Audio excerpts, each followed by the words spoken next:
Let's say we go into a restaurant and it has these coffee machines where you can press buttons and you can get coffee, you can get tea, water wage.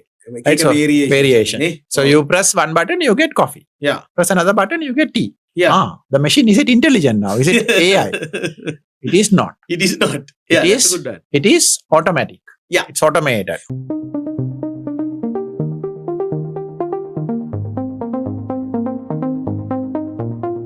Ada badadaවක්.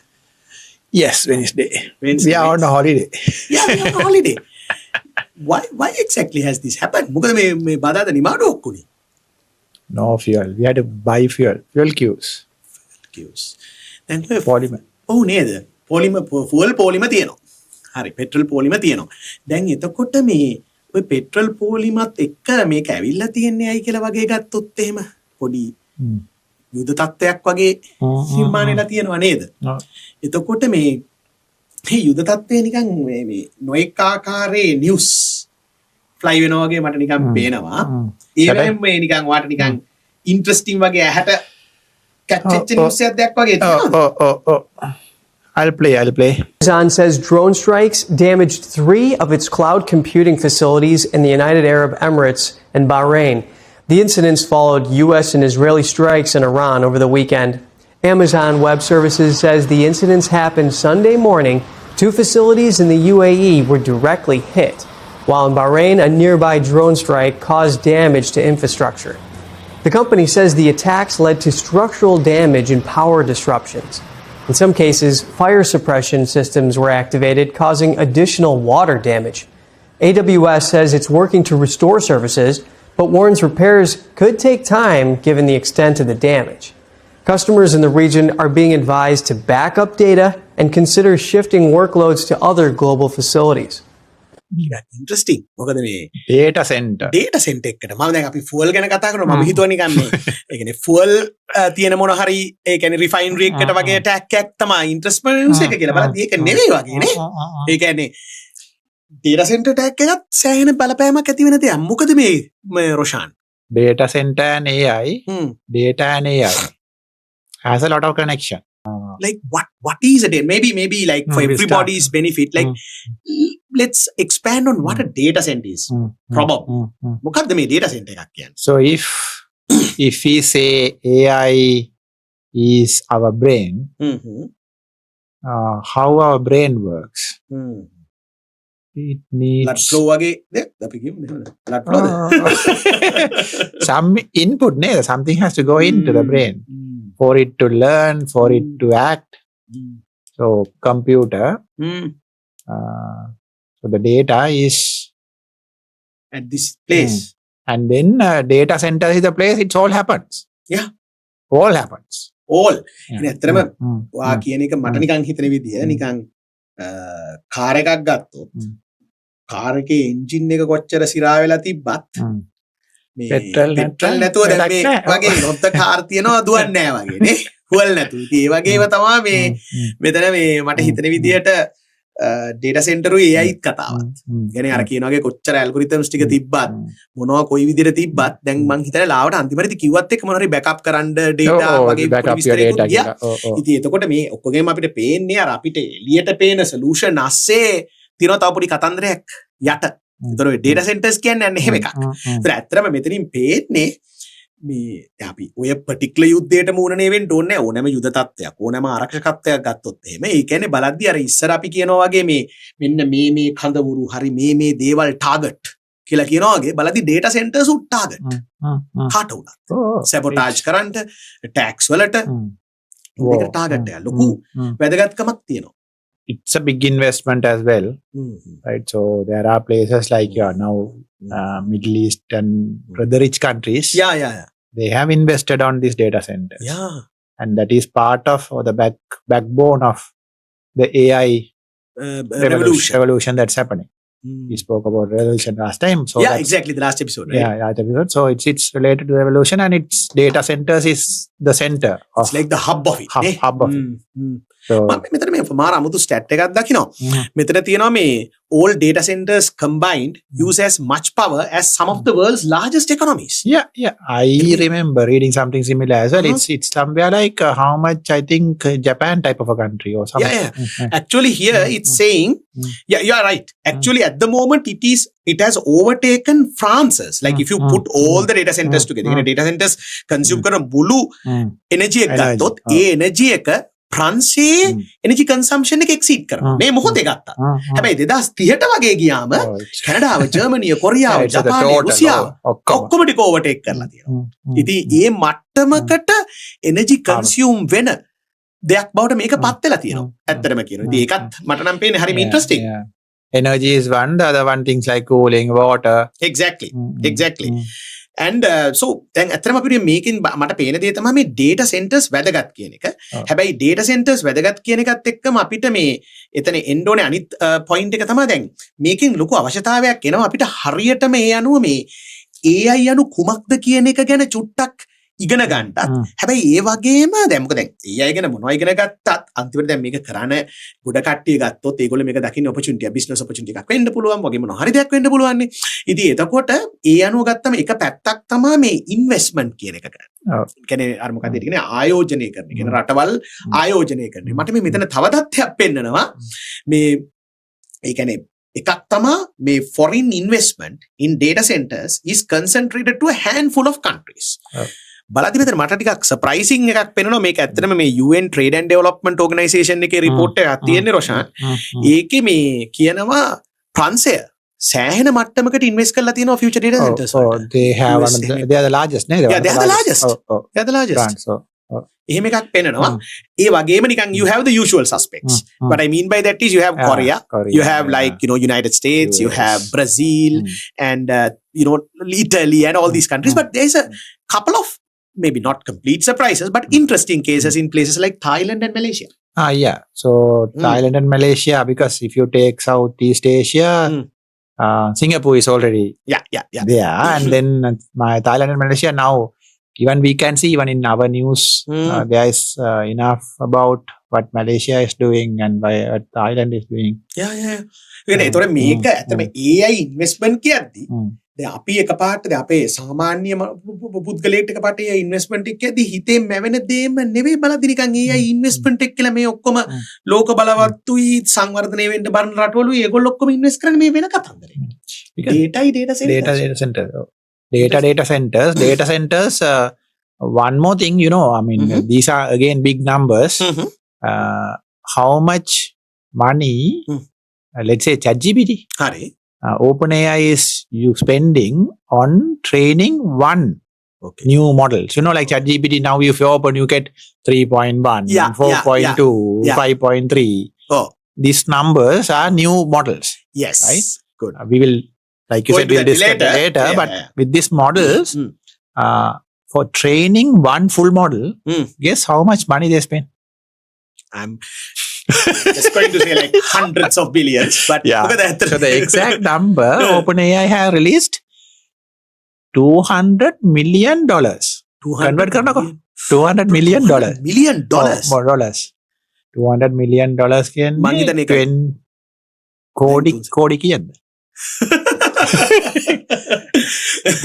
මම මේ කල්පනා කරලා බලන්න ඒක නම් ගාන කීයක් වගේද වෙන්නේ නැත්තර? කෝටි වලින් කවුද? කෝඩි 20ක්ද? රුපියල්ද ඩොලර්ස්? ඩොලර්ස් කෝඩි 20ක්. ඩොලර්ස් කෝටි 20ක්. ඩොලර්ස් කෝටි 20ක්. ඉතින් ඒතර මේක මොඩල් අප්ග්‍රේඩ් එක. කම්ප්ලීට් අප්ග්‍රේඩ් එකට. රයිට්. ඉතින් එතකොට මේකෙන් අපිට පේන්නේ මේ නම්බර්ස් නිකන් මේ අපිට නේ ඉමේජින් කරන්නව බැරි ලෙවල් එකකට ගිහලා මේක කම්පැනි එකේ ඉන්වෙස්ට්මන්ට් එක ගත්තම. රයිට්. ඒ වුණාට දැන් මේ ඔක්කොම ASCII තියෙන ඉන්ට්‍රස්ටිං දේ තමයි. එතකොට ඒ කියන්නේ මේ AI වල මේ data centers ඒ ASCII තියෙන දේවලු එක ගැටිච්ච මොනවා හරි ලොකු වැදගත්කමක් තියෙනවා. ඒක මං හිතන අපි AI තේරුම් ගන්න එකේ heart එකේම තියෙනවා. මොකද මං හරිම කැමති මෙතෙන්දී නිකන් දේවල් දෙකක් ගැන කතා කරන්න. එකක් තමයි automation and learning. මොකද මේක අර අපි ඉස්සෙල්ලා අර කලින් කියපු වාට මතක ඇති රොෂාන් අර කලින් එපිසෝඩ් එක අපි පොඩ්ඩක් කතා කරා මතකද මේ කවුද මේ ගැරි කැස්ප්‍රෝව් chess match එක ගැන. IBM Deep Blue එක. ඒකයි අනිත් එක අලුත්තර මොනහරි අලුත් ආන මේක මොකද go learning learning පැත්තම ලර්නින් වලින් ආපු AlphaGo හරිනේ දැන් එතන ඒ දෙක සංසන්දනාත්මක බලනවා උතන පොඩි වෙනසක් තියෙනවා ඒ කියන්නේ දැන් ඔය අර පරණ අණු ගණන් වල තිබ්බේ අය අර අපි ඉස්කෝලේ යන කාලේ තිබ්බේ අය ගත්තොත් එයා නිකන් kind of like automated in a way rule based logic එකක් follow කරන්නේ. ඒ කියන්නේ අර ඉස්සලා අපි කලින් එපිසෝඩ් එකත් කිව්වා වගේ මෙහෙම නම් මෙහෙම වගේ අතු කරගෙන ලක්ෂයක් විතර දේවල් වලට යනවා. හැබැයි රූල් සෙට් එකකට අනුව යන්නේ. ඒක ඔස්සේ එයා ඇත්තටම පොඩ රිස්ට්‍රික්ට් වෙනවා. හැබැයි දැන් මේ Go game එක බීට් කරන AlphaGo එහෙම ගත්තොත් එහෙම මේවට අපි කියනවා learnable systems කියලා. ඒ කියන්නේ ඉගෙන ගන්න systems. ඒතකොට දැන් අපි කතා කරන මේ නවීන AI තාක්ෂණයේ තියෙන ප්‍රධානම ලක්ෂණයක් තමයි මේ learnability එක.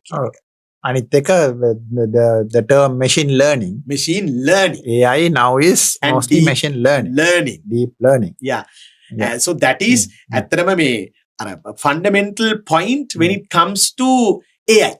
right ඒක ඇත්තටම අර ඉස්සලා අපි කියපු data center එකට සම්බන්ධයි. මොකද data center එකේ දේවල් දෙකක් තියෙනවා. එකක් තමයි data.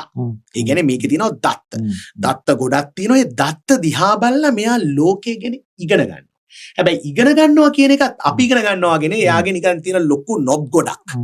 ඒ වගේ තියෙනවා biases and weights ගොඩක් කරකෝ ඉගෙන ගන්නවා. train වෙනවා කියනවා අපි ඒක. ඒකට ලොකු computer එකක් ඕනේ. in fact we are not brain, we don't know how brain work exactly. But then but he said this, it is similar නේද? It is similar. The idea ඒකනේ biological මේ ඇත්තටම හරිම ඉන්ටරෙස්ටිං දෙයක් කියන්නේ AI පළවෙනි ඉන්ස්පයර් වෙනවා biology වලින්. ඊට පස්සේ මම ඒක පොඩ්ඩක් බැලුවත් එක generally biology වලින් තමයි ඉන්ස්පයර් වෙන්නේ neural networks එහෙම ආවේ. ඒ වුණාට ඊට පස්සේ ඉන්ටරෙස්ටිං දේ තමයි දැන් මේ AI train කරන විදිහවල් learn කරන විදිහවන් ගත්තොත් ඒවා psychology educational psychology අධ්‍යාපනයේ ඒ අධ්‍යාපනයේ පිළිබඳ තියෙන sciences වලට සම්බන්ධයක් වෙනවා.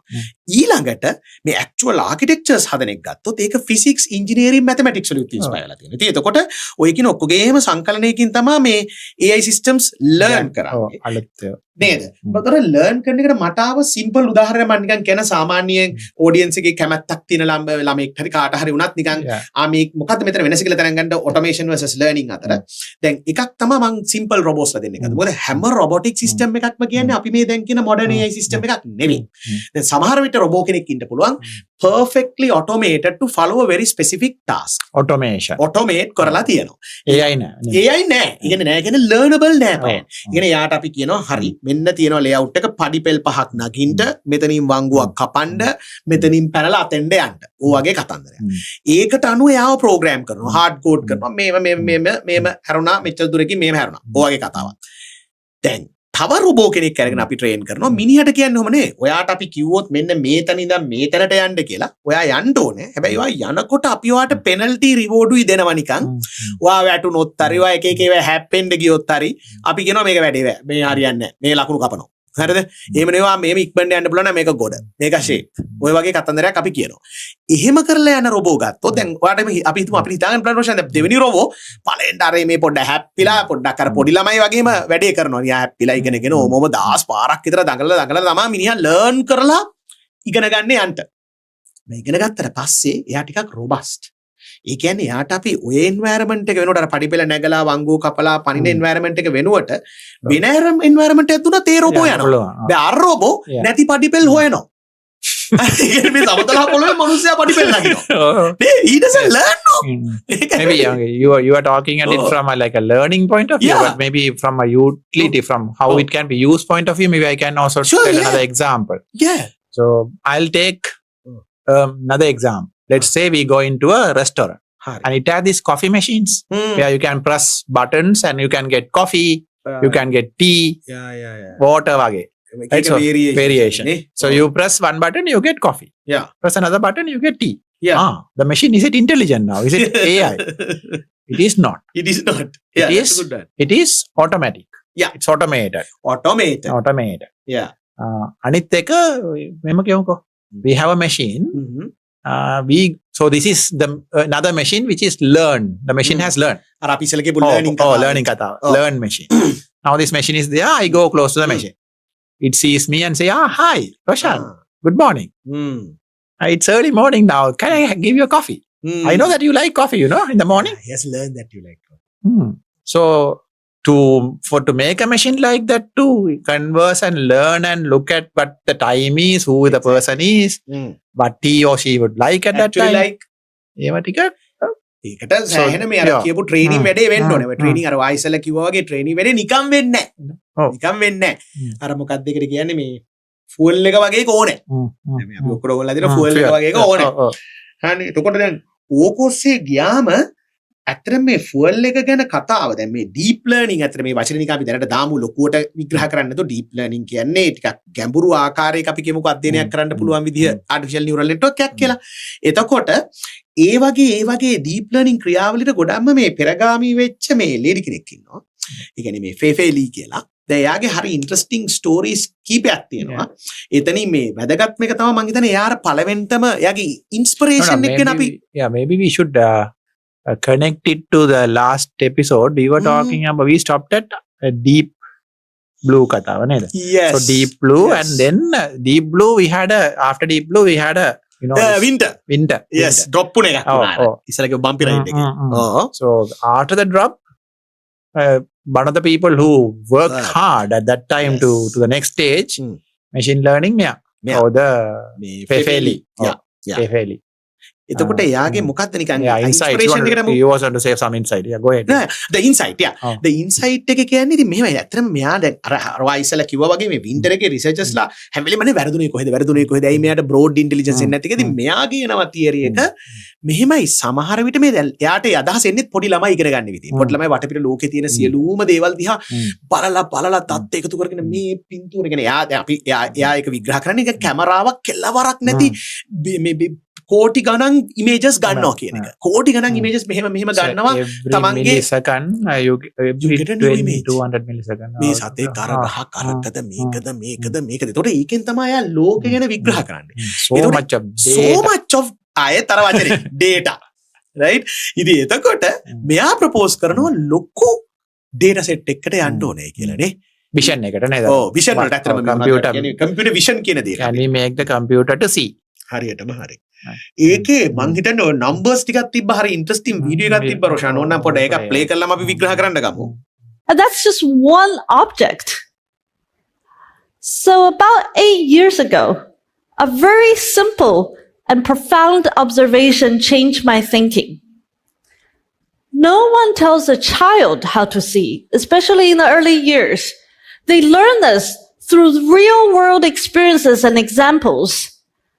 If you consider a child's eyes as a pair of biological cameras, they take one picture about every 200 milliseconds, the average time an eye movement is made.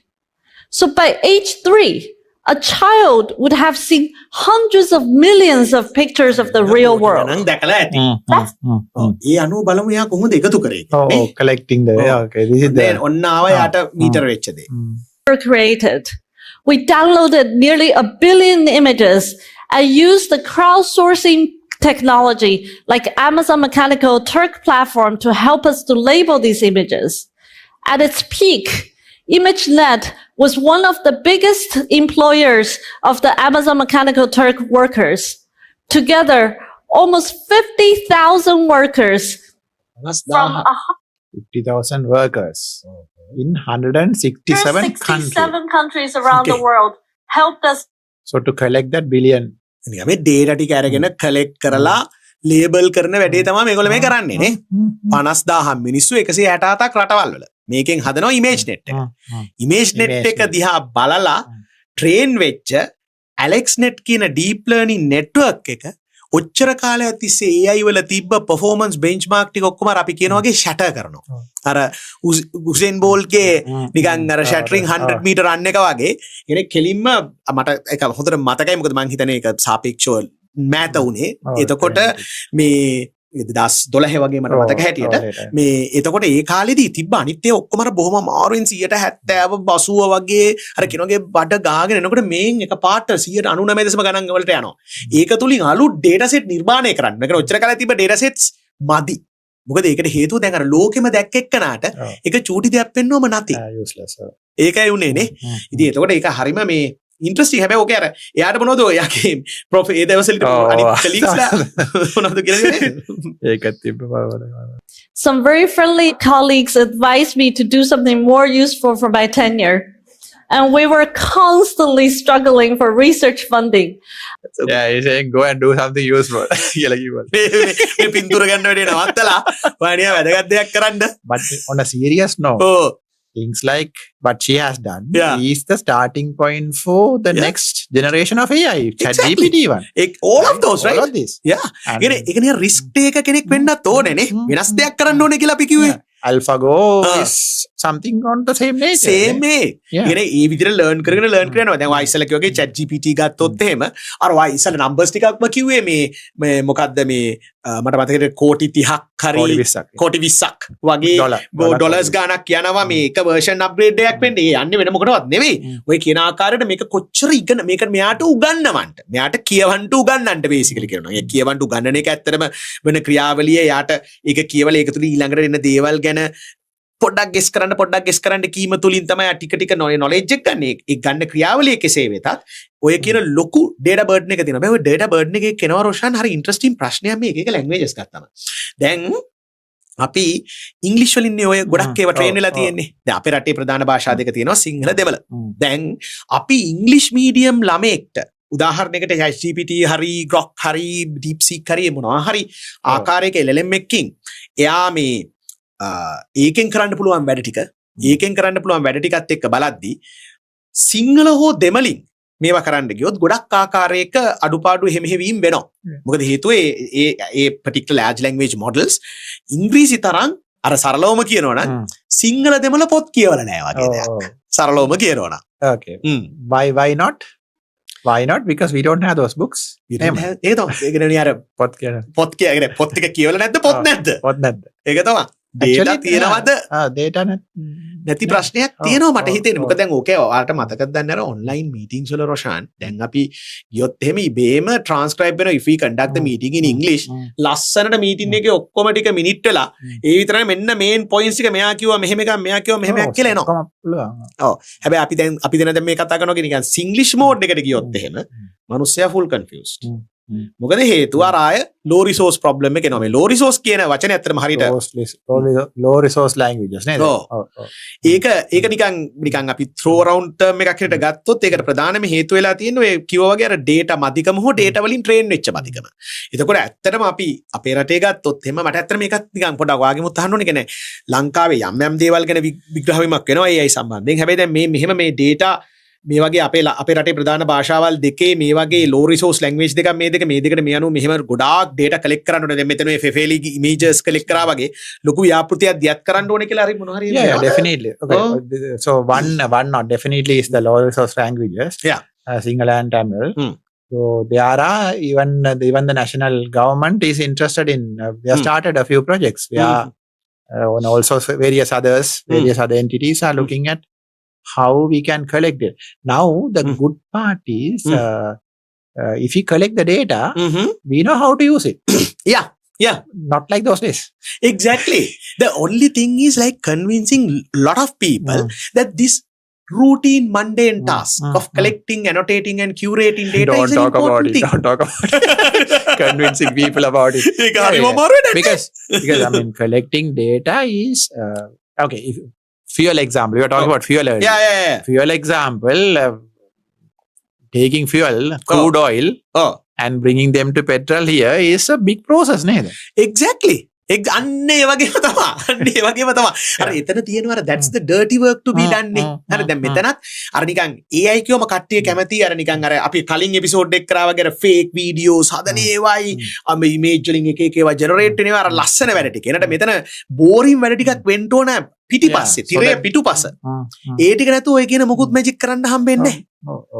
Particularly local language. Okay, local language. If you want to do something really good like in Sinhala, we need to do this work. Exactly. දැන් උදාහරණයකට අපි මෙහෙම හිතමුකෝ දැන් අපේ කට්ටියේ තියෙන ලොකු මිත්‍යාවක් තමයි දැන් කොහෙර තැනක දකිනවා අපි හිතමුකෝ ලාවට නිකන් ගස්සනම් මනන් recognize කරන AI system එක පොඩි app එකක් දකිනවා.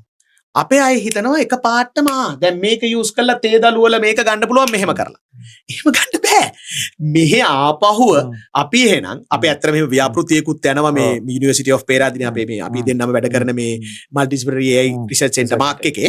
ඒ කියන්නේ අපි ඇත්තටම තේදලු වල වර්ධනය ඒකේ දිලීර පැතිරෙන විදිය අනම්මනම් ගැන ඉගෙන ගන්න ඕන නම් අපි ඇත්තටම මේ තේදලු ක්‍රමිකව වර්ධනය වෙන එකේ පින්තූර අර ෆෙෆෙලි ගත්තා වගේ කෙලවරන්න නැතුව අරගෙන ඒ විතරක් නෙමෙයි මේවා කට්ටිය දාලා මෙන්න දලු මෙන්න දිලීර මෙන්න මේ කැනොපි එක ඒ කියන්නේ මේ අර වැහෙන කෑල්ල හරිද ඒ ඔක්කොම දේවල් ටික මාක් කරන්න ඕනේ එතකොට මේ වැඩ ටික වෙන්න ඕනේ අනිත් එක රොෂාන් මේ වගේ දේවල් කරන්නම කම්පැනිස් ඇමරිකාව ඇතුළු රටවල් වල තියෙනවා ස්කේල් එක ඇතුළු big companies and they Big have been companies. very attractive Yeah. data curation and, Exactly. preparing data. ඇත්තටම අපේ I We're just talking a lot about data. Oh. Why not you say a few things how Uh. the learning happens, like yeah theory the side. It's a different- bit different- boring, yes, yeah, but different just type. to the different types of learning නේද ඒ කියන්නේ දැන් ඇත්තටම නිකන්. ගත්තොත් එහෙම ඔතන නිකන් We don't have to go into all much details. detail but just for a heck of it then learning ඔය කියනවාගේ ඇත්තටම කියනවාගේ එක එක ළමයි එක එක විදිහට ඉගෙන ගන්නවා වගේ කතන්දරයක් තමයි ඕක. හරිද? දැන් එක විදිහක් තමයි අපි කියනවා supervised learning. නිකන් supervisor කෙනෙක් ඉන්න learning. ඒ supervisor ඉන්න learning වල වෙන්නේ අර ෆෙෆෙලිගේ data set එක වගේ මෙන්න මලක්. එයාට කියනවා මේ මලක්. මේ තියෙන්නේ orchid මලක්. මේ තියෙන්නේ රෝස මලක්. මේ තියෙන්නේ මානෙල් මලක් and so on. එහෙම කිය Not කිය just one, many, One many. billion and millions of data. හැබැයි ඒවා ලේබල් කරලා තියෙනවා. එතකොට එයා ටික ටික මේක තමයි සුපර්විෂන් එක. මේක ඔස්සේ එයා දැනගන්නවා මේක දැන් එයා ගෙස් කර යන්නේ ඕක. එයා ගෙස් එක වැරදුනොත් එහෙම අර මම ඕක කියන්නේ පොඩි loss function එකක් කියලා තියෙන. ඒක නිකන් පොඩි ටොක් එකක් වගේ අනිනවා නිකන් ඔයාලා මේ කරන්නේ අර මම නම් කිව්වා මෙයා නොප්ටික් ආපු හදා ගන්නවා. අන්න අර data center එකේ computers කරන වැඩේ නොප්ටික් teacher ආපු. කෙනෙක් ඉන්නවා. ටීචර් කෙනෙක් ඉන්නවා. ටීචර් තමයි loss function එකට ඕක මේකක් ගන්නවා back prop වෙලා ගිහිල්ලා මේ පැත්තේ නොප්ටික් කරගෙන නොප්ටික් කරගන්න ඕන වෙනවා මෙතන data center එකක්. හරිනේ? දැන් ඔය කියන කතන්දරය තමයි supervised learning. Unsupervised learning ඊට වඩා ටිකක් වෙනස්. ඒක නිකන් අර නිකන් දැන් අපි මෙහෙම දැන් ළමයෙක් කොයි ඉගෙන ගන්නකොට පොඩ්ඩක් වටපිට බල ඉන්නකොට දකින්න එක විදිය මේ ඔක්කොම ටික එක වගේ. වද්දි ඊට පස්සේ අම්මා යනවා මේ මොනවා මේ එක එක චරිත ටික කියලා. මේ තව විදි චරිතයක් කරනවා. මේ කවුද? බලමු මේ බල්ලෝ මේ පූසෝ. දැන් එතෙන්දි කවුරුත් ඇවිල්ලා කිව්වේ නැහැ පොඩි බල්ලෙක් පුසෙක් එහෙම කියලාත් ඉගෙන ගන්න පුළුවන්. හැබැයි අනිත් ක්‍රමේ එයාම බල්ලා මේ එක වගේ ගොඩක් ඉන්නවා. මේ ඔක්කොමලා එක කැටගරි එකක්. මේ එක වගේ තව ගොඩක් ඉන්නවා. මේක තව කැටගරි. ඒ කියන්නේ කවුරුත් සුපර්වයිස් නොකර රට හඳුනා ගැනීම. ඒ කියන්නේ මේ මල් වර්ගයේ වෙනස්. ඊට පස්සේ ඒකට පස්සේ පෝස්ට් ලේබල් එක අසයින් කරන්න පුළුවන්. මෙතන ප්‍රධාන වශයෙන් රට හඳුනා ගැනීම. ඒකට අපි කියනවා unsupervised learning. right? ඒක Look at patterns. So, exactly. අනිත් එක ඒක තමයි දැන් ගොඩක්ම මේ වැඩි අවධානය යොමු වෙන්නේ. මොකද දැන් ෆෙෆෙලිලා පටන් ගත්තේ රෙවොලූෂන් එක ඊළඟ දේ තමයි සුපර්වයිස් නොකර ලර්න් කරන විදිය. එහෙම තමයි මේක ප්‍රවර්ධනය වෙන්නේ. තව එකම එකක් තියෙනවා මම ඒක විතරක් දැන් ටච් කරන්නම් මේ reinforcement. හරිනේ. ඒකෙදි වෙන්නේ ඇත්තටම කියනවා නම් reinforcement learning වල වෙන්නේ primarily trial and error. අර මම දින්ගර කලින් අර කිව්ව රොබෝ එකේ කතාව වගේ. with the reinforcement learning, if you take even our like the bees when we were small or kids, Yeah. that happens a lot neither. හරියටම හරි. We learn a lot without learning outside school Exactly. by මේක හොද්ද මේක මේ learning to ride a bike. The walking most even walking yeah, even walking obviously. අද ඇත්තටම අර AI system එකට ඕක ආපු එක තමයි මම අර ඉස්සෙල්ලා maybe කියපු we අර should explain a bit maybe trial and error. එතන මෙහෙම එකක් තියෙනවානේ. එතින්දී අපි ඒකේ හැම වෙලෙම ඔබ්ජෙක්ටිව් එකට penalty එකයි reward එකයි තියෙනවානේ. අර ඉස්සෙල්ලා මම කිව්වාගේ රොබෝ යනකොට ඔයා හැප්පුණොත් ලකුණු කැපෙනවා. ඔයා වැටුණොත් ඔයාට ලකුණු කැපෙනවා. හරිද? ඔයා ඉක්මනට ගියොත් ඔයාට ලකුණු වැඩියෙන් හම්බ වෙනවා. ඔයා ටාගට් එකට ගියොත් මෙහෙම වෙනවා. ඔහොමම කියනවා. එතකොට අර අපි යාට දෙනවර කැරට් ඇන්ඩ් ස්ටික් එක. කැරට් එක තමයි රිවෝඩ් එක. අනිත් පැත්තෙන් තමයි ස්ටික් එක දෙන්නේ. එතකොට මෙයා ඉබේම ග්‍රැජුවලි ඉන්ටෙලිජන්ස් එක ග්‍රෝ කර ගන්නවා එයා ඉගෙන ගන්න ඕනේ ටාස්ක් එක සම්බන්ධයෙන්. හරිද? දැන් එතකොට මේ අපි පොඩි පැතිකඩක් ඔය දුන්නේ දේවල් සම්බන්ධයෙන් මම හිතන්නේ දැනට මූලික එකක් හැටියට ඇති. ඇත්තටම මේ මම ඕකත් අපි බලාපොරොත්තු වෙන දෙයක්. ඒ කියන්නේ අපි මේ කතාව කරගෙන යනකොට කොච්චර මට්ටමකට දැනුම, ඒ කියන්නේ තාක්ෂණික දැනුම වගේ දේවල් පිළිබඳ ඉන්ට්‍රෙස්ටඩ් කට්ටිය ඉන්නවද? එහෙම නම් අපිට ඒවා විග්‍රහාත්මකව කරන එපිසෝඩ්ස් වලට යන්න පුළුවන්. එහෙම නැත්නම් ඒ වගේ ඇප්ලිකේෂන් ගැන කතා කරන ඒවාට විග්‍රහාත්මක ගන්න පුළුවන්. එහෙම නැත්නම් ඒවා සමාජීය වැනි නොයෙක් දේවල් වලට බලපාන ආකාරය ගැන විග්‍රහ කරන එපිසෝඩ්ස් වලට යන්න පුළුවන්. right? දැන් එතන අර එක දෙයක් මම කියන්නම් දැන් ලාවට මං අර ඉස්සෙල්ලා අර මාක් එකෙන් අපි කරන රිසර්ච් ගැන කියපු හින්දා මට නිකන් හිතුණා අර AI සිස්ටම් වර්ග කීපයක් ගැනත් පොඩ්ඩක් නිකන් ටච් කරන්න. ඒ කියන්නේ දැන් අර අපි හරියට යූස් කරන වචනේ computer vision systems. computer vision Feli's ඒක ඇත්තටම අපයා පටන් ගත්ත දෙයක්. හරියටම හරි. she started to make it really big. Exactly. ඒකේ දැන් ඇත්තටම නිකන් ඒක නිකන් අර මේ ඉන්ටෙලිජන්ට් ඇහැ වගේ නේද රොෂාන්. ඉතින් කැමරාවල තියෙන videos images how to make sense of it. right? and මම හිතන්නේ අර ඔයාලගේ රිසර්ච් එකක් තිබ්බේ අර මේ exactly අර oral cancer research අනම්මනම් ගත්තොත් එහෙම dental කට්ටියක් එහෙම කරන ඒ ගොඩේ වෙයි තියෙන්නේ trying to make sense of the images, right? any biomedical bioimaging research is about this is the image, how do you recognize the image, right? ඒ වගේම තියෙනවා GIS systems දුවන satellite imagery image එක හඳුනාගන්නේ කොහොමද, right? ඒවා තියෙනවා. ඊළඟට අපි ඔක්කොම දන්න large language models කියවන්ට ඉගෙන ගන්න ඒවා, ලියන්ට ඉගෙන ගන්න ඒවා, තේරුම් ගන්න ඉගෙන ගන්න ඒවා. ඒ වගේම තියෙනවා predictive systems. ඒ කියන්නේ නිකන් මේ යන්නේ කොයි පැත්තද, කොහොමද යන්නේ, forecasting, weather forecasting, solar power whatever forecasting, many other complex things are being forecasted now, right? So that type of systems are there. ඉතින් ඕව ඔක්කොම ගැන අපි සෑහෙන රිසර්ච් එකම කරනවා නේද? we will do more discuss about this as we go. මට හිතෙන්නේ මේක හොඳ ෆිනිෂින් පොයින්ට් එක. මොකද මට හිතෙනවා නිකන් බේසික් අදහසක් මේගොල්ලන්ට ආවර මේ ප්‍රොෂාන් මොකද්ද කියන්නේ data centers අරව මේ වගේ මේ වැදගත්කම අනම්මනම් ගැන සහ ඇයි ඒක වැදගත් වෙන්නේ AI වලට කියලා. ඊළඟට AI systems ගැන ඒ වගේම learning path learn කරන විවිධ විදිහවල් ගැන කතා කරා. එතනින් එහාට ඒවෙන් කොහොමද වැඩිපුර අන්පැක් කරන්න ඕනේ කියන එක අපි පොඩ්ඩක් ඔඩියන්ස් එකකට බාර දෙමු නේද? Okay, yeah, මේක තමයි. that's what we should do. Yeah, we should let them figure out. Exactly. Okay.